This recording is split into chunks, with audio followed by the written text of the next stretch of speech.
Hello, everyone, and thank you for tuning in. Today, I am sitting down with Ty Gant, creator of Dragon House, a new tabletop RPG that is very exciting to me. Ty, how you doing? I'm good. Thanks for having me on. Very happy to be here. For those who are not familiar with the project, could you tell us a little bit about Dragon House? Oh boy, talk about tossing me in the deep end. That's a big question. Where do I even begin? The elevator pitch. Well, So elevator pitch. Dragon House was kind of designed from the ground up as a grounded tactical sci-fi, right? Squad based, movement based, lots of kind of crunchy mechanics that sink your teeth into, set in a world that's not too far future. So kind of relatable technology, as I would put it.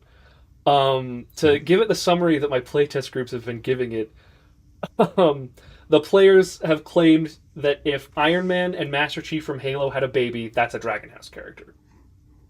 I love it. Being able to kind of slip into those kind of tactical sci-fi environments is something that I myself am a big fan of. What do kind of the player options look like? You mentioned there's a big focus on Mm-hmm. movement and kind of squad-based Mm-hmm. things. What are kind of the hallmarks of what players can look for? So, if you've ever played a game like, I think one of the first ones that comes to mind is, for example, XCOM. This idea of positioning being really important, cover being really important, but kind of having this division between sort of front line, middle line, and back line is a good way to understand it. You have the tanky boys in front that can handle punishment. You've got the midline kind of skirmishers that can dish out damage as well as take a decent amount of it without going down. And then the backline supporters, who, to use kind of fantasy terms, the casters of the group. These are our sort of hackers and our drone commanders, the people that are a little bit soft and squishy, but they bring very meaningful utility and tactical options to the field. You mentioned kind of the traditional, fantasy role-playing game archetypes there. Is there much crossover appeal you could see for people who are more used to playing a fantasy game coming into Dragon House for the first time? That's a good question. I think Dragon House is pretty pure sci-fi. Like, there's definitely some mechanical overlap. It just uses the good old fashioned polyhedral dice. It'll use a lot of systems that people who play popular role playing games, whether they be fantasy or sci fi, will be familiar with. The systems are going to feel familiar. But as far as genre, it's pretty pure sci fi. It sticks pretty close to technology. It's for example, I've heard people call Star Wars science fantasy. It's just as much magic as it is technology, and Dragon House is not that. It is all technology. I love to hear that. I think that sometimes in the kind of tabletop space, people look to kind of apply a code of paint to a Mm, system that was designed for yeah. fantasy. There's some use to that, but what gets me excited about the system, and from the little bit I've had the time to play, it's something that from the ground up you could really see like, oh, this is what the system Yeah, was made exactly. for, and that's really exciting to me. Wonderful. Let me refer to my notes for a moment Sure. here. Oh, okay. You had mentioned your playtest group kind of saying a mashup between, Master Chief and Iron Man. What other type of influences did you draw on, if those, while making the system? Oh, a lot, a lot, a lot. I've always said that where you depart from plagiarism and enter into inspiration is once you've reached critical mass of enough influences that no one is too dramatic. Sure. Um, I think the first time Dragon House ever started being conceived, we were playing some of these old JRPGs, something like Fantasy Star or like Armored Core. We're not quite mecha to that level. Armored Core is like the big Titan-sized mechas, but along those lines. I would say a few more inspirations. I mentioned XCOM already as far as the sort of grid-based tactical combat. Games like that, games like Fire Emblem, where positioning is really important and having different characters play to their strengths. Games like Destiny and Anthem in the more modern era. Players will see a lot of similarities with the Anthem, I believe. They're called javelins, if I recall Anthem correctly. These sort of battle suits, the Yeah. idea that there's this piece of equipment that's sort of symbiotic with the person in it, rather than just a vehicle you're driving around. It's an extension of you. So I think Anthem is probably a good inspiration to cite. Of course, Halo Like, it's hard to get into any sci-fi gaming experience without having a little bit of Halo in it. You could do a lot worse than being inspired by Yeah, Halo. right. Yeah, That's kind of how I feel. If you're gonna steal from the best. No, but yeah. honestly, that's more of the class fantasy thing. A few other inspirations I would think of, like, people will probably see a little bit of the sort of faux physics, the sort of pseudo physics from universes like Mass Effect. It'll probably feel fairly similar. This idea of playing with relativity and space time and the sort of fabric that reality is made of. Mass Effect did that really, really well. And if people compare my work to Mass Effect, I'll take it as a compliment. But I think there's going to be some of those parallels there. Love to hear it. Rattled off a couple of my favorite things in there, so that's never a bad thing. Shifting gears a little bit from the things that you're taking from, that brings us rather naturally into the setting. You had called out earlier kind of the suits that people wear. If you could tell us a little bit about that kind of incorporation here, the hard suit that's a part of the system. Right. So Dragon House is set in a country region that is recovering from a war. And it wasn't just a small territorial dispute. There was this idea that if we don't exterminate our opponents, they'll exterminate us. It was an existential war for quite some time. And so it's only a few generations later in the time that the story itself is set and at the time that players will find themselves playing in. So there's a lot of remnants from this very militant era. And one of the most significant remnants of that is that it is now the norm to wear big cybernetic suits of armor around. People have integrated these hard suits, you already mentioned the proper name, capital H hard suits, into their day-to-day life. It's wearing a giant suit of armor. Giant is relative here. It's not actually that big. It's mostly human-sized. Wearing a suit of armor down to the grocery store would be the same thing as you or I wearing a pair of shoes. Or maybe to date us a little bit, it reminds me a little bit of how face masks were suddenly normalized during COVID. Right? These fear responses, these ideas of things that make us worry for our lives and our way of life can really dig in deep and make a lot of things that seemed strange before become normal very quickly. And so a 300-year existential war ingrains itself deeply in society. And so these you start just getting into culture at that point. Exactly. It's culture now. It's just self-expression. And it's noteworthy that even in this setting there is a delineation between military level hard suits and civilian hard suits. There is absolutely a difference. And most players will find themselves on the military level. They will be the ones doing the fighting because that's the fun shoot 'em up gunplay action. Sure. But these hard suits are just part of life for these people. And even regular civilians have a smaller but still protective version of the same thing. And they've become a very cybernetic society. Most everyone has at least a little bit of tech along with all their squishy parts. Yeah. Talking about the hard suits and kind of the reason for those becoming a part of the culture being this war that existed. Another big part of the kind of lingering effects of that is kind of the factions that players can find themselves engaging with. Can you talk to me a little bit more about those factions and how people might interact with them? Sure. So part of the reason this war waged so long back in the history of Dragon House was because it was a four-way tie. No one front could commit to any other one front because they were afraid of getting stabbed in the back. And if anybody's ever played a competitive game of Civilization, you know what I'm talking about. You can't stand out too strong or be too aggressive, or else everybody else will crash in.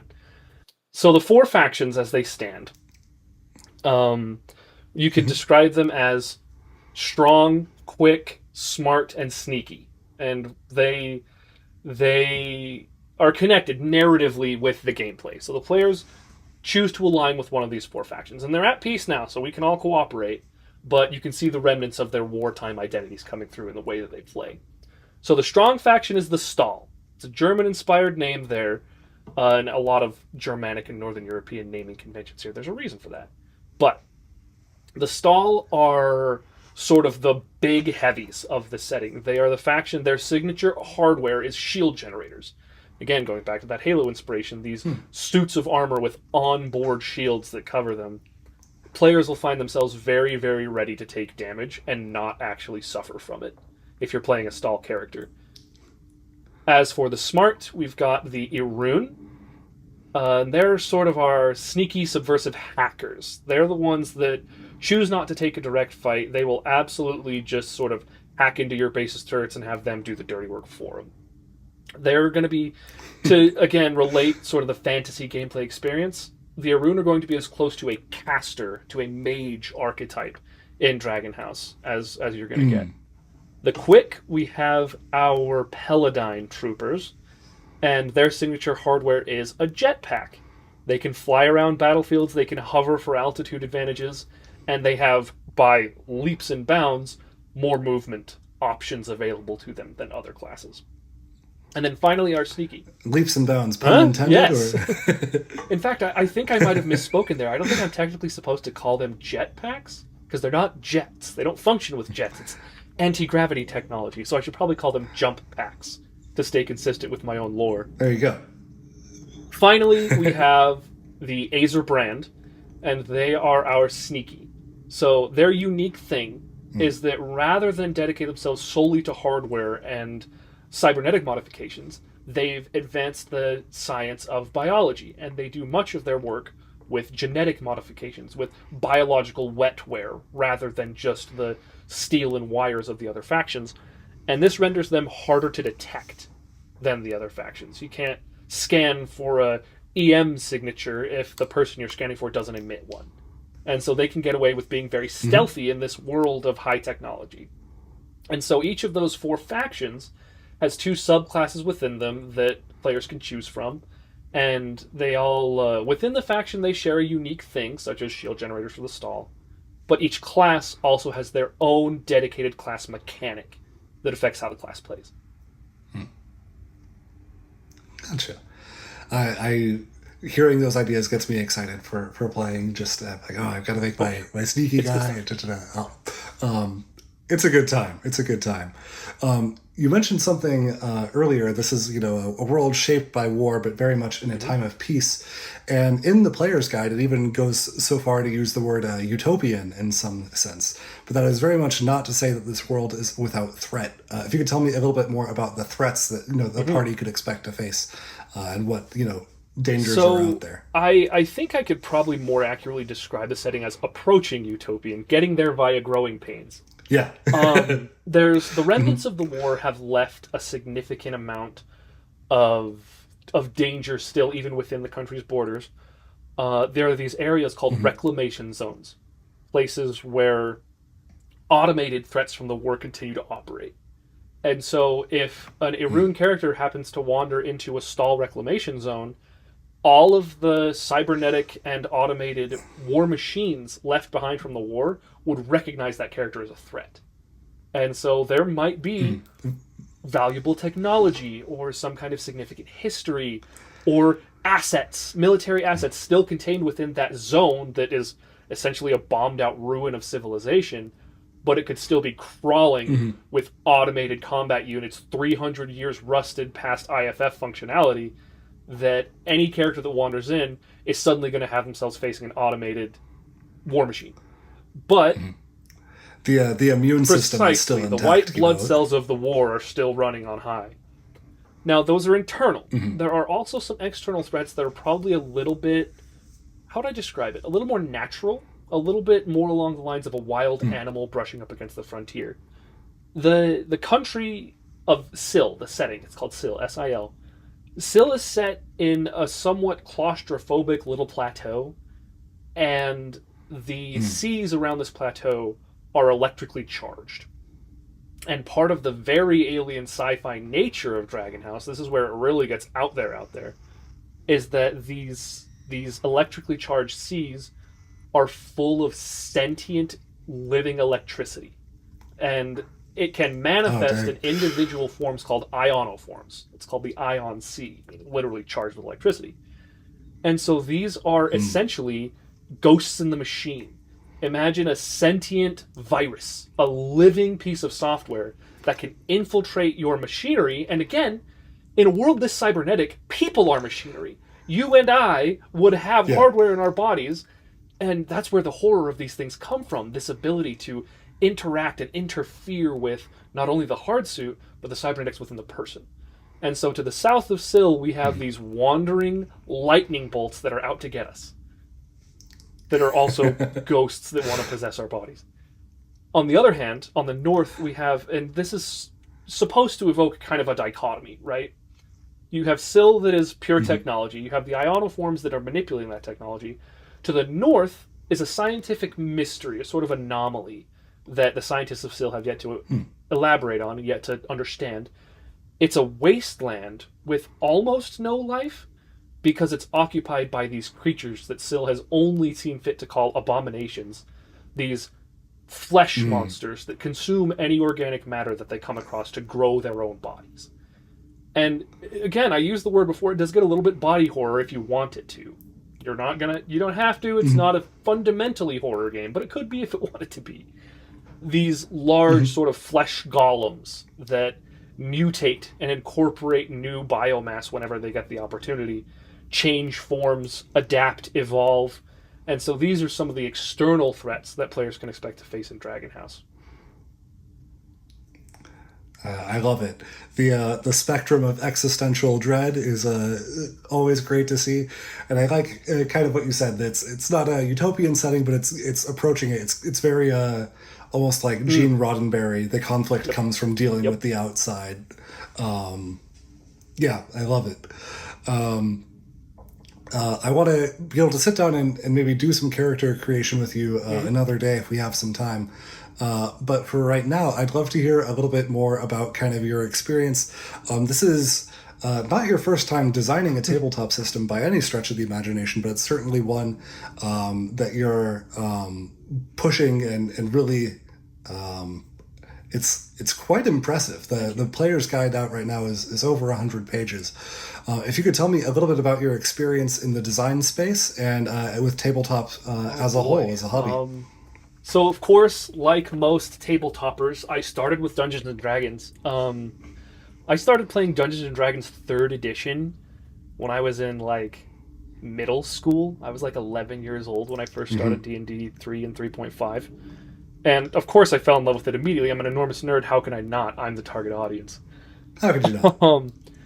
And so, over the course of my sort of tabletopping, I played a lot of D&D, to the point that it became, and this is not a slam on D&D, this is my ADHD brain flitting from one topic to the next, it became a little bit mundane. I'd played it so much and so in-depth that I'd basically done everything that there was to do, and I understood the numbers so thoroughly that it was just kind of, it felt basic almost. It felt like I was ready to iterate on it. And so I started branching out, and of course when I left home, started going to college, got a little bit of actual money to my name to try getting some new stuff. I tried all sorts of new systems. Pathfinder, Starfinder, every Star Wars RPG format under the sun. Every Fantasy Flight system like Legend of the Five Rings. I played Vampire the Masquerade. I even dabbled just a little bit into the Adventures in Equestria My Little Pony tabletop RPG. So I've got quite the variety of experience here. Only got through character creation, never actually played a session of it, unfortunately. And it got to the point that I was making homebrew content for just about any game I would play.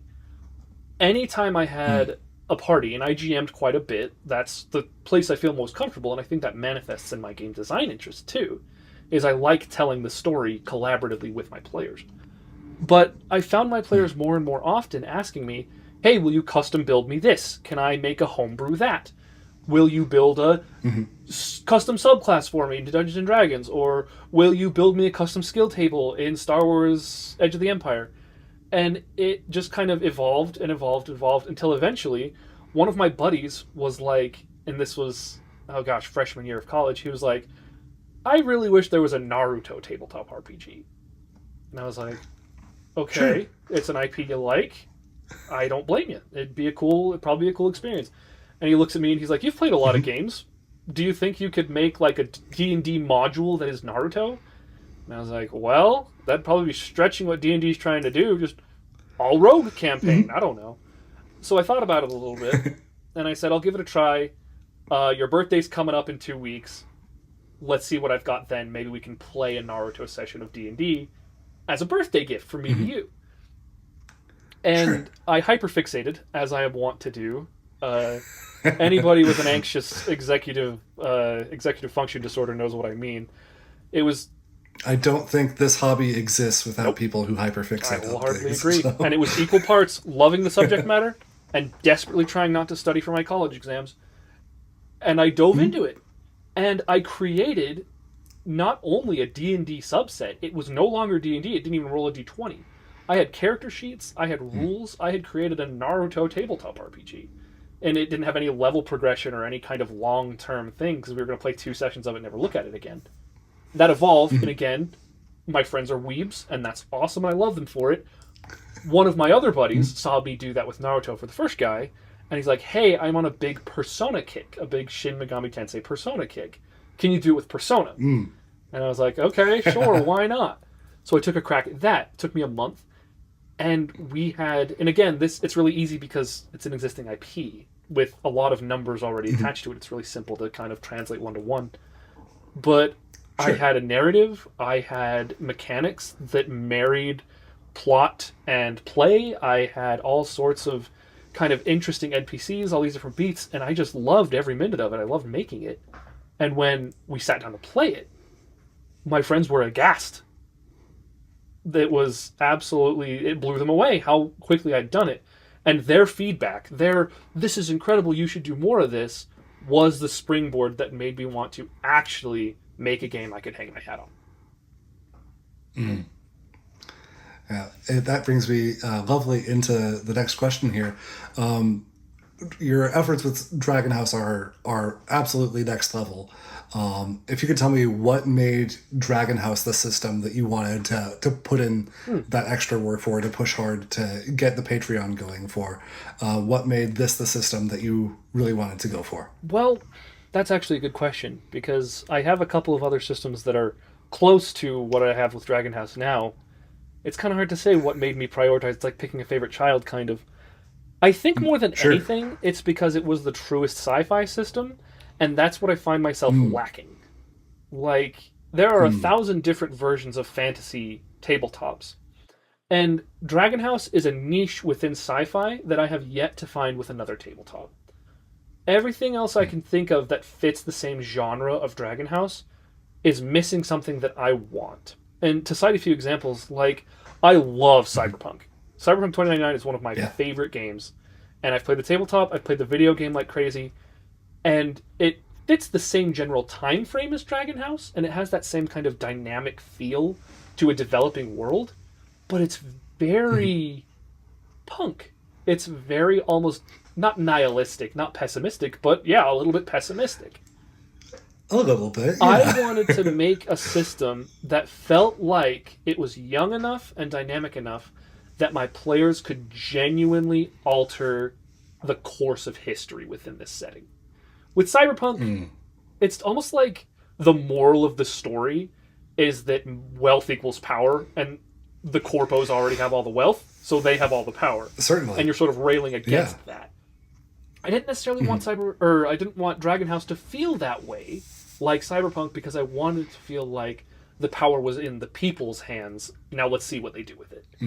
And then on the other side of things, and this is similar in concept, other sci-fi, and I mentioned this a little bit if you read the creators' journals that I've been posting, sci-fi often is made synonymous with spacefaring sci-fi. A lot of the time, if I ask you, name the first sci-fi thing that comes to your head, 9 out of 10 people in today's modern mainstream are going to answer Star Wars or Star Trek. Maybe Doctor Who, depending on where you're from and how retro your tastes are. But all three of these properties that immediately come to mind when you think sci-fi share something in common. And it's the ability to leave the world you're in behind. Star Wars doesn't do it quite as heavily, but Star Trek as a long episodic saga does it all the time. This idea of there's a planet and its sun is exploding and we need to help evacuate the people and move them to another planet. And there's drama, and the Enterprise sends shuttles down and they load the people up, get them back on the ship, relocate them to another planet. And the people say, thank you so much, the Enterprise, you've saved our entire civilization society, you're our eternal saviors, how could we ever repay you? And the Enterprise says, it's just another day in the job of Captain Jean-Luc Picard. and then they leave, and you never see those people again. Never. Yeah. They're never heard from or spoken of until 40 years later when they release Star Trek Picard. What I wanted with Dragon House was a sense of stakes. I wanted a sense of investment. Again, it goes hand in hand with this idea of the players are driving change in the world. Is I wanted it to feel like whatever was going to happen, we were going to deal with the consequences for good or for bad. None of this, we've made ourselves criminals on this planet, murder, hobo, spree, get on the spaceship, now we can leave. I've had more than one encounter with that playing the Star Wars tabletop RPG. This idea of, let's wreak havoc, and then just go to the other side of the galaxy. It's a big galaxy. They aren't going to find me. Yeah. So I wanted Syl to feel, not necessarily, but a little bit claustrophobic. I wanted people to feel like whatever they did, whoever they interacted with, they would continue to interact with that person. They would be forced to understand the consequences of what they did, hopefully for the better. I want the players to feel like as they walk down the street after a good mission, they'll re-meet those same NPCs 3 missions later maybe, and have those NPCs go up and say, hey, I still remember you. I'm naming my first child after you. If there's ever anything I can help you with, please remember my name. That's awesome. And that kind of goes back to what you were talking about with factions earlier and those being so present in the world, having a reputation amongst them. I also really loved what you said there about having a sense of optimism in the system and in the setting. And with this itself being, an indie tabletop outing, I feel like that's potent not just in the game itself, but also the story surrounding the game, coming into the real world here, which is very exciting. If you could tell us a little bit more about kind of where things are at right now for Dragon House and maybe what people could look forward to a little bit farther down the pipeline. So right now, Dragon House is very much in its sort of closed beta, to use a video gaming industry term. I'm actively playtesting with as many groups as will playtest it with me. So the downside to that is I'm focusing on the base mechanics of the game. For now, all we have on the Patreon is player handbook, character options, selection manual, and character sheets. There's one big thing that's missing there, a Game Master's Guide. Right now, I don't think anybody but me could run this system, unfortunately. And that's not because I'm in some way special, it's because I haven't taken the time to write down the rules in any meaningful way for a GM to proctor. So for the next, I've got the timeline up. You can see the timeline on the Patreon. For the next 3 months, I'm doing the closed beta, right? It's mostly going to be my social circles, people that I am at least tangentially associated with, anybody who will sit down and play a session of Dragon House with me. And I'll use that feedback to refine the core system, get the rules in place, know how they work, and make sure that all of the fundamentals are there. Once that 3-month period is up, that's when I will start working on publishing the Game Master's Guide. The goal there, and I plan to, after those 3 months, publish a draft, a 0.1 of the Game Master's Guide. I'm working on it now. So that in that 0.1, this would be in, I think at the end of September, start of October is what is the timeline I'm aiming for, to release the Game Master's Guide. And it's going to be in as rough shape as the player's manual is now, because I plan on another 6 months of beta testing, open beta, to release it to the public. Anybody who wants to try it can try it. And at that point, the resources should be there for people to run their own groups. Of course, I'll be available. I want my Patreon to be an open forum. I have as many posts as I can set to have even free followers be able to interact. There are a few that are specific to Patreon tiers, but they're few and far between. And after those 6 months are up, I'm going to take that feedback, try to incorporate it into the Game Master's Guide.